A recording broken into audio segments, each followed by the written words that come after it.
کتنے % مردوں کی اور ایکٹیویٹیز ہوتی ہیں؟ بہت زیادہ. مرد تو ہم آل ان ون کہہ سکتے ہیں, آل از اوور, سب کچھ مرد کرتا ہے ہر چیز. ریزن؟ مرد ایک ٹھرکی بھی ہو سکتا ہے. کوڈ I am seeing that, I think so. اب ہم خوبصورت وکیلوں کو جب وہ دیکھتے ہیں نا, ہمارے کلائنٹ آئے ہوتے ہیں, مجھے یوں شولڈر مارا ہے, آئی مین وہ گزرنے والے ہمارے کلائنٹ ہمارے سائل ہوتے ہیں, ہمیں دیکھتے ہیں ماشاء اللہ سبحان اللہ. Oh my God. یس, عدالتوں کے اندر اور سیشن کورٹ میں تو یہ حال ہے, ان کو ہتھکڑیاں لگی ہوتی ہیں, اور جو اچھی کوئی وکیل خوبصورت کوئی منہ متھے لگتی ہو گزر کے جا رہی ہوتی ہے تو وہ پھر پورا چھوڑ کے آتے ہیں گھر تک. قانون اس میں کیا کہتا ہے کہ خاتون کو اگر ڈی ویلیو کیا جا رہا ہے تو اس کے پاس کیا کیا آپشن ہے, کیا کرے گا؟ سول کورٹ آتی ہیں, ٹھیک ہے, وہاں پہ بھی آپ کمپلین کر سکتی ہیں اگر آپ پولیس اسٹیشن نہیں جانا چاہتے. سب سے زیادہ کیسز آپ نے کس سوسائٹی سے دیکھے ہیں؟ انسان جو ہے نا, اگر دوسرے کو تشدد یا اذیت دیتا ہے نا, you called by physical violence اور ایموشن, انسان دوسرے انسان کو جب گرانا چاہتا ہے نا, اپنے آپ کو سپیریئر رکھنا چاہتا ہے, تب یہ چیزیں پیدا ہوتی ہیں. اس میں ہم درجہ بندی نہیں دیکھ سکتے. سارا جی, کوئی ایسا کیس آپ کے پاس آیا ہو کہ آپ پریشان خود بھی ہو گئی ہوں کہ یہ کیا ہو رہا ہے سوسائٹی؟ جب ماں سے بچے چھینے جاتے ہیں نا, سب سے اٹس اپ, میں خود رو پڑی تھی. بچہ آئی تھنک سو کہ 6 منتھ کا ہوگا, اور ماں کا کلیجہ پھٹ رہا تھا. سوسائٹی کے مردوں کو کیا کہنا چاہیں گی, کس طرح سے وہ اپنی بیویوں کے ساتھ ٹریٹ کریں, سوسائٹی میں کیسے چلیں؟ مرد کو بس یہ چاہیے کہ دل کو سمجھے, اپنے دماغ کے کنسیپٹ کو بڑا کرے. خواتین پر تشدد جب ذہن میں بات آتی ہے تو ہم سمجھتے ہیں کہ مار کٹائی. کیا قانون صرف یہی ہے کہ آپ نے کسی کو فزیکل ٹچ کیا, مارا تو ہی اس کی سزا ہے, یا اور بھی ٹائپس ہیں؟ ڈیفینیٹلی تشدد کا نام سنتے ہی آپ کو کراہت سی فیل ہوتی ہے, ہاں, آپ کو ایک ہیزیٹیشن, اریٹیشن فیل ہوتی ہے, ایک سختی. So that's bad act, I mean to say. So بہت ساری ٹائپس ہوتی ہیں.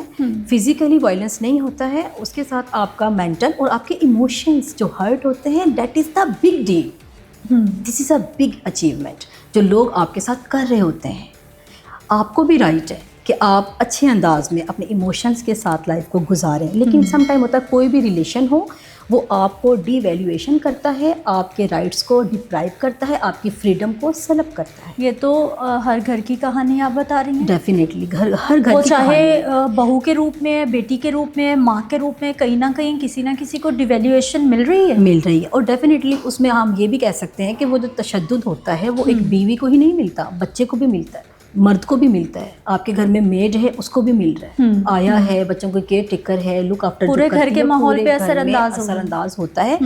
وہ یہ ہوتا ہے نا کہ آپ کا اونر آپ کے ساتھ کر سکتا ہے, کوئی بھی اس گھر کا جو اونر ہے کسی بھی رشتے میں وہ آپ کے ساتھ کرتے ہیں. تو اس کے کافی کائنڈز ہیں. سب سے بڑی بات ہے کہ میں یہ سمجھتی ہوں کہ جو سب سے زیادہ ٹارچر آپ ہوتے ہو نا, آپ کے ایموشنس, کہ آپ کسی کو کہہ نہیں سکتے, آپ تنہائی فیل کرتے ہو, لونلینس ہو جاتے ہو, اکیلا پن ہوتا ہے. سارا خان, مجھے یہ بتائیے کہ اب آپ یہ جو ایموشنس کی بات کر رہی ہیں, ڈی ویلیو کرنے کی کسی کو بات کر رہی ہیں, یہ والے کیسز کتنے کے رپورٹ ہو جاتے ہیں کہ کوئی خاتون آ کر یہ شکایت کرے کہ مجھے مانا نہیں جا رہا, یا مجھے ڈی ویلیو کیا جا رہا ہے, یا مجھے امپورٹنس نہیں مل رہی؟ اس سے تو اب سوسائٹی میں ہم کچھ سمجھتے ہی نہیں ہیں کہ یہ کوئی مسئلہ ہے. نہیں, اب سمجھتے ہیں. دس از ویری گڈ کویشچن. ہاں, اینی وے, عدالتیں بھری ہوئی ہیں, فیمیلز آتی ہیں, رادر دن اگر وہ خلا لیتی ہیں, یہی ریزن ہوتی ہے کہ ان کے فیلنگس اور ایموشنس کو نہیں سمجھا جاتا ہے.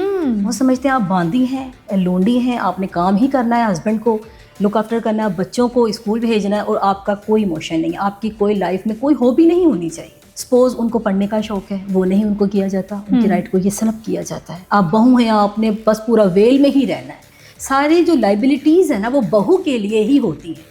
اسی لیے ڈیفینیٹلی سارا جو پروسیجر ہے نا وہ بہو کے اوپر جا رہا ہوتا ہے. اس کے پھر ایموشن جو ہے, مینٹل بھی وہ ٹارچر ہوتی ہے, فزیکلی سم ٹائم اکثر ہسبینڈ کرتے بھی ہیں, ادروائز آپ کو ایموشنلی اتنا گرا دیا جاتا ہے, اس قدر آپ کی کمیونیکیشن گیپ ہوتا ہے, اپنے ہسبینڈ کے ساتھ ہی آپ کو ٹائم نہیں دیا جاتا. ایسے کیسز رپورٹ ہوتے ہیں. ساس جو ہے وہ کہتی ہے اپنے بیٹے سے کہ جی آپ ہمارے پاس بیٹھے, ہمیں بھول گئے شادی کے بعد. جو پاکستانی کلچر میں دکھایا بھی سب سے پہلا تانا یہی ہوتا ہے, شادی کے بعد چینج ہو گئے. بھائی شادی کیوں کی تھی پھر آپ نے؟ شادی نہ کرتے, بیچلر رہ جاتا آپ کا بیٹا. شادی وہ کرے گا, وہ ڈیوائڈ ہوا ہے. ہاں, اس کے یہ امپلیمنٹیشن ہونی چاہیے. مرد کو بھی یہ چاہیے کہ بیوی کو بھی ٹائم دے, بچوں کو بھی دے, اس کے دل کی بات کو بھی سمجھے نا.